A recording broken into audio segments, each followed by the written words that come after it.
Traliant's Maria Davanzo joins me to discuss the intersection of compliance, AI, and Chat GPT. Hello, everyone. Tom Fox back again with another episode with Maria Davanzo of Traliant. Maria, first of all, welcome back. Thank you so much. Great to be here. Well, we're going to take up a cutting edge today because we're going to look at AI and Chat GPT, at least in the compliance realm and some of the consequences. So I guess maybe to start with, how do you use, if at all, ChatGPT or other AI tools in your current role, Maria? So I personally don't use ChatGPT or AI. I have gone into Bing Chat to see what all the fuss is about. And I've put in some questions and to try to see if I could get some responses and measure the responses for accuracy and whatnot. It was interesting. My husband is a trial lawyer, and he had to do a bunch of research on a New York law issue. And so he saw me using it. And so he asked me to put a question in, whatever. And it spit out all this information and cases and whatnot. And he went into his office. And later the day I said, "Hey, how'd that research work out for you?"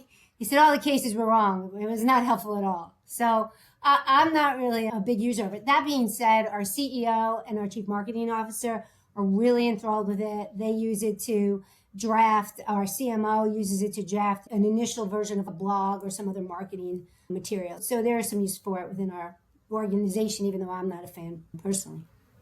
So that really encapsulates my experience and the pluses and minuses of ChatGPT. And I'm going to make fun of the New York lawyer who got in trouble for doing that in a minute. Yeah. There's actually a lesson to be learned from that. Absolutely. But that's what your husband's experience has been my experience. And actually what your CEO's and CMO's experience has been my experience. And my experience has been it can provide a first draft with the caveat that it may be wrong. And you're going to have to curate that. You're going to have to check it. You're going to have to make sure. Now, there's some things that I just know. So, for instance, I'm in the middle of a Sherlock Holmes series where I ask them to summarize each short story. I knew those short stories. Sure. I've read them. Yep. So when I got the summary, I could read it and say, yeah, that's right. Uh-huh. But the lawyer who got in trouble for, and rightly I would say, he forgot the cardinal rule of being an associate. Double check every citation before you send it to the partner's desk for a signature. The crazy thing about that, Tom, there's a couple crazy things, but the craziest thing about it was the guy was not a young associate. He'd been practicing law for 30 years, okay? I've been practicing law for 30 years, you longer than me, right? Even as a young associate, even if you're not checking for accuracy or whatever, didn't he bother to shepherdize the cases to make sure that they hadn't been overturned, much less that they actually existed? So that was a head scratcher to me, that one. And it really speaks to how I see, once again, the pluses and minuses in our field of compliance. Because you or I could ask for, let me see the 10 hallmarks of an effective compliance program, write me a gifts, travel, and entertainment policy, or whatever it may be. And you may get a first draft, but you're going to have to read that as a subject matter expert and make sure it's correct. And then you're going to have to edit it as if it's a first draft written by a computer, because guess what? It was. Right. And where I have found it helpful is just that, a first draft. The other place I have found it helpful is, and here I felt like I was 11 when my parents bought my sister and I Encyclopedia Britannica. And I thought that was the greatest thing ever. Because literally I had the world from A to Z at my fingertips. And I felt like ChatGPT offered me that. I could ask it questions and I would get an answer. And I learned a little bit down the road questions or answers with a caveat. And that caveat was it was a first draft and it only goes up to maybe 2019 or 2020 or maybe 2021. So if you or I ask it for a gift, travel, entertainment policy, we got a draft, we could work with that.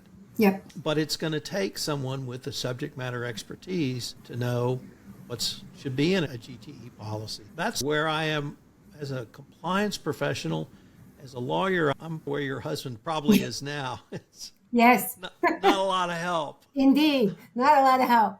But as your CEO and CMO, have found there are uses. Some people use it to be more productive, create emails, summarize things. So there's a wide variety of tools. Where do you see, are there any other sort of downsides, or maybe internally are you talking about how to use this with care or caution? Yeah, absolutely. Look, all the research I do about AI and all the reading I do, the obvious ones are privacy, certainly, right? So privacy is a huge risk in connection with using AI, and intellectual property issues, confidentiality, proprietary information issues, the inadvertent leak of material, non-public information. If somebody puts something in there that they shouldn't, and they didn't realize what they did. It's funny. I told you I went into Bing Chat to see how it worked. And so one of the questions I asked it was, does Bing, because I don't know, I'm still trying to figure out Bing versus Chat GPT, which is what's what. So I put in a question, does Bing use Chat GPT?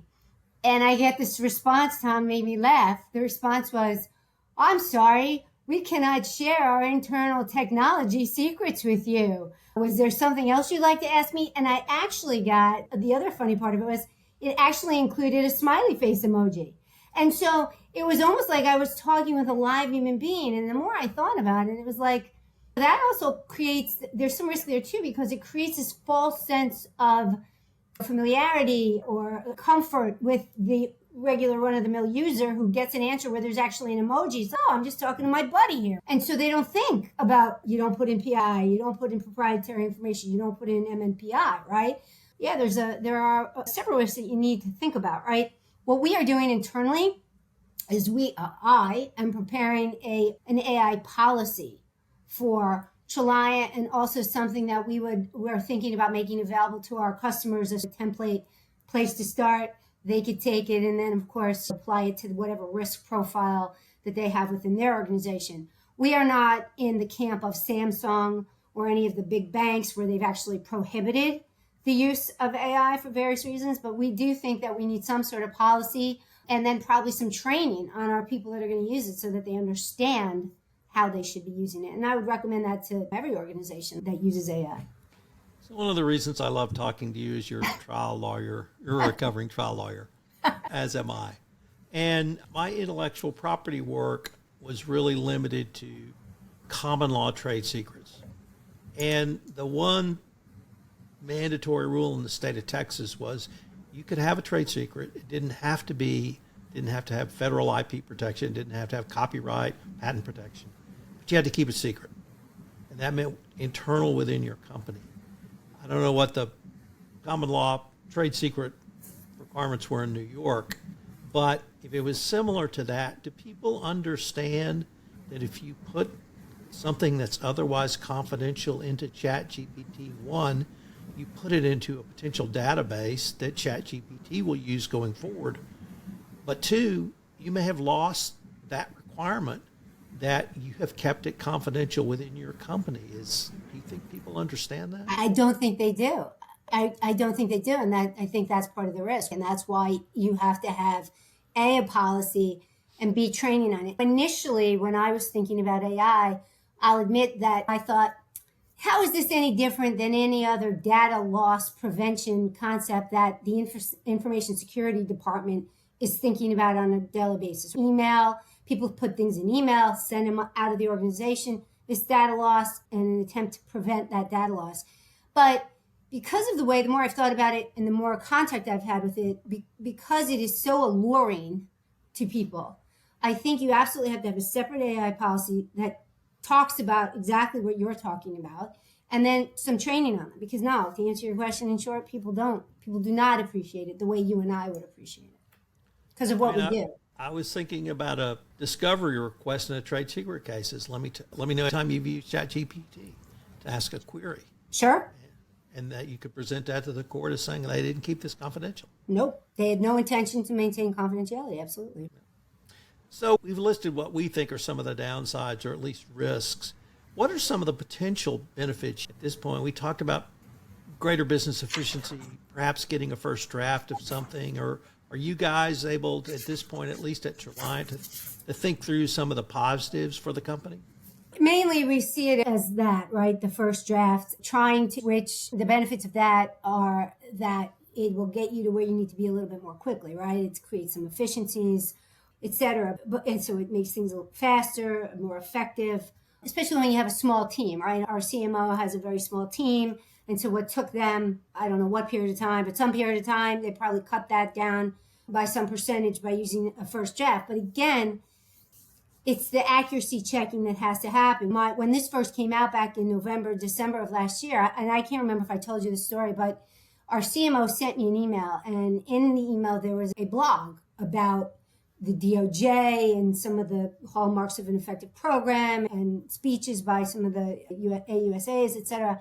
And I read this blog, and I thought, and he didn't tell me who wrote it. I thought it was somebody on his team, and I thought to myself, oh man, this is terrible. It just sort of misses the mark. You know what I mean, Tom? It talks about it uses the right words and talks about the issues, but like it's not spot on. And I felt badly. I was like, Jeff, who wrote this? You better run this stuff by me. And he's like, no, it was a test. I had ChatGPT or Bing AI, whatever it was he used. He says, I just wanted to see. And I was like, whew. I said, it's a first draft. I said, but you got to give it to me to finesse and make sure it's actually, otherwise we're going to look like we don't know what we're talking about. Yes, Tom, it's a first draft, and I don't want to beat a dead horse because you and I talked a little bit about it, but I had firsthand experiences with, it's a first draft, but it's a first draft. But yes, it did cut down on some time, better than having a blank piece of paper and just starting from nothing. Absolutely. Tom, I can't hear you. You're on mute, I think.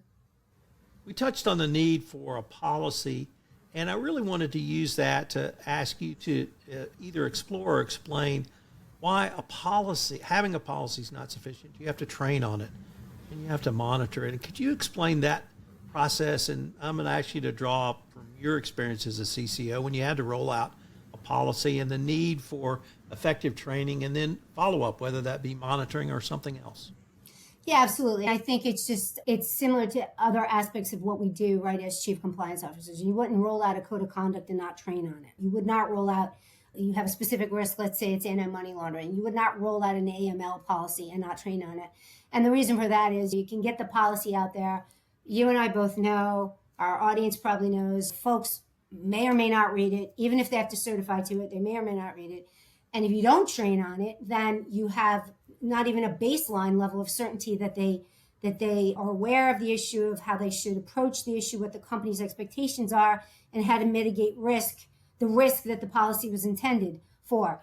On a more practical level, if you do have a problem and you sit across from the DOJ, they're going to ask you, was it a box checking exercise? Did you just roll out this policy to say you had it? Or did you actually have a program in which you educated and communicated with your employee base about whatever the particular topic is? An AI policy is no different than any of those other compliance policies that a compliance officer would roll out. And if you don't train on it and you have a problem, my response would be, what did you expect? You need to make sure that people fully understand it. And yes, absolutely, as part of any robust, effective compliance program, you're going to want to follow up. You're going to want to perhaps test after you've rolled out the policy, after you've rolled out the training, to make sure that people do, in fact, understand. I also would follow up with, when I was in the seat, I would follow up every quarter or so with just an email or some sort of newsletter, right, to remind people, to get it in front of them, whatever the issue was. I would do the same thing if I were still in the seat with AI, given the significant risks that are posed by the use of the technology. So and I guess the other thing that really this whole discussion around AI and Chat GPT drives home to me is there's always going to be evolution. There's always going to be development. There's always going to be something new. I think several weeks ago we visited on messaging apps because that was the then newest thing. Now we have Chat GPT. Yep. And as a compliance professional and a CCO, you have to be integrated to what the business people are doing and understand not simply new risk, but new technology. And I was wondering if you could maybe share your thoughts on how were you able to, in two relatively different businesses, keep in touch and keep track with what the business was doing, and more importantly, what new tech or new challenges were they facing?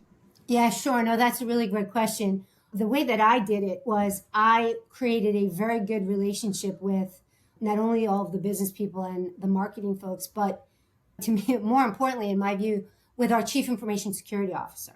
Because our chief information security officer typically was in the mix when the business guys wanted to use some new technology, app, software, what have you, because he and his team had to make sure that there were no cybersecurity concerns, et cetera, et cetera. So he and I met on a monthly basis, and he would say to me, do you know that the guys in valuation and appraisal want to do X? And I would typically say, no, I did not. But thanks for letting me know. And then I'd pick up the phone and call my buddy in valuation and appraisal and say, hey, Kevin, I understand that whatever it is you want to do. And then we would have that conversation. Oh, yeah, Maria, I forgot to call you. I forgot to loop you in and your team. And the more I did that with the CISO and it had more access to what was going on. And there were times actually where I knew of something that was happening before he did. Not as often, but there were times. And so we would have that relationship where we'd share information like that. But as it happened, when things like that would happen, when it happened often enough, then the business was like, okay, I better call Devanzo, otherwise I'm going to get a call from her and say, she's going to tell me what's going on, why didn't you call me? So it was about that. And we've talked about this before. It's just relationships are super important, and getting people to talk to you and let you know what's going on so that you can do your thing sooner rather than later.